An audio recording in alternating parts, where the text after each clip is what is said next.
Okay, we're going to look at how to add a discussion forum into Moodle. First thing you want to do is, of course, make sure editing is on. You want to scroll down to where you want to add it. Click on Add an Activity. A discussion forum is just called a forum in this area. This gives you a brief description of what a discussion forum really is, and it is what it sounds like. It's a place where students can go and discuss a topic, discuss a question, and they can go back and forth. The teacher can or may not participate, depending on how the teacher wants to set it up. And it can be graded. So if we click Add the form, we need to give it a name.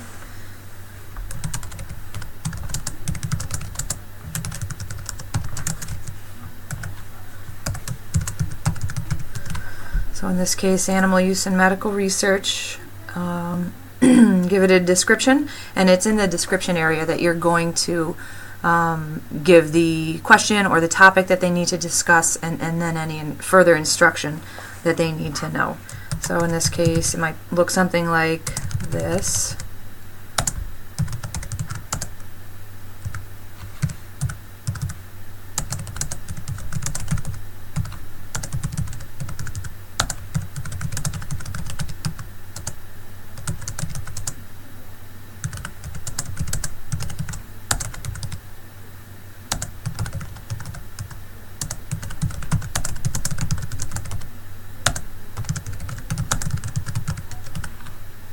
So that might be my general topic. And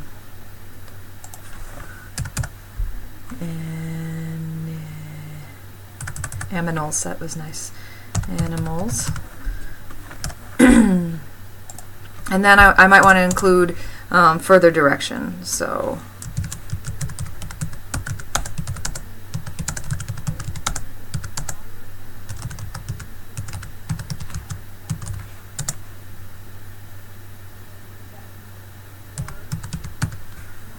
it's pretty standard that you require them to respond to at least 2 other posts. You could make it more, you could make it less, but 2 is kind of the standard, and it's at least.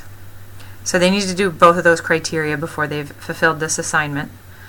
You could, if instead of just directing them to a book or asking them a specific question to kick off a discussion, you could add an image, you could add a link, or you could add a video, and TED Talks might be one option. So if you're wondering how to do that, there are other videos as to how to add an image, a link, and a video. But we'll leave it as is for this discussion. There's a couple of key things to set up. So this is our discussion. We are pretty much done in creating the discussion, but now we need to look at specifically how to set up all of the details. One of the big ones here is the forum type, and if we click on the little help, this describes the various forum types that we could choose. The reason this is a big deal is, generally speaking, if a student does work in the course, it needs to be graded. That kind of keeps them working and provides that incentive to keep working. So if we're going to add a grade, we want it to be as simple as possible for the teacher to grade. And the question and answer forum turns out to be the easiest one, the easiest format for a teacher to grade. So I generally set it on question and answer forum.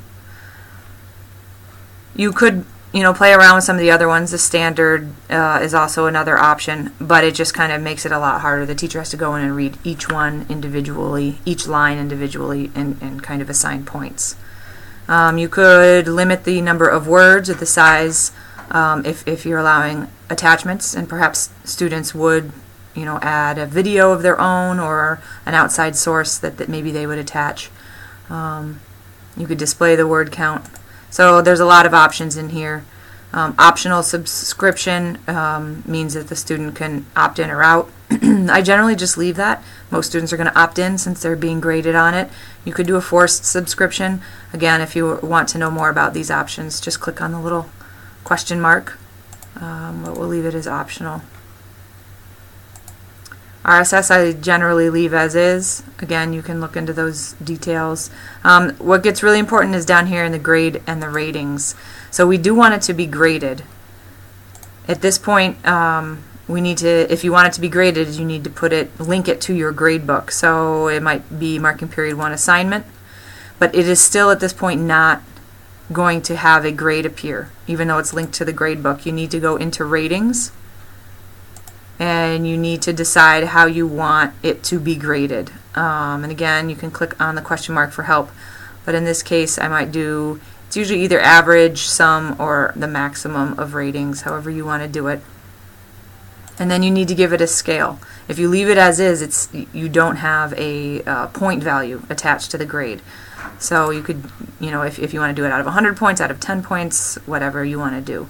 And then this, of course, gets into dates, which we're going to leave alone since we're not teaching it at this point. So those two things are critical if you want the discussion to be able to be linked to a grade, which we think is generally a good idea. I generally leave these two settings alone, and then again, activity completion. For discussion forum, it's kind of interesting because you can actually either have the student mark it, or if you want the computer to automatically mark it as complete, you just click on the conditions that you want to have been required. So usually you require 1 post, and in my directions, and then I required 2 replies. So I'll change that to a 2. And again, you can enable a due date. And so now the computer will mark it as being complete when they have fulfilled those conditions. So save and display. So we'll take a look at how it looks from the student perspective. So this is after opening it. This is what they'll get. They'll get their instructions. They'll click on add a new question, and this is where they can then go ahead and write their subject, type in their response, upload any files, and post it. So if we go back into the course to take a look at how it looks from this side of things, we'll scroll down. I added it here to Unit 2 in Biology. It always shows up at the bottom, but it oftentimes, you may want to lead with the discussion forum. So you can move it wherever you want. You can go back in and edit it if you wanted to add a video or an image to aid in the discussion, whatever you want to do. And that is how you add a discussion forum in Moodle.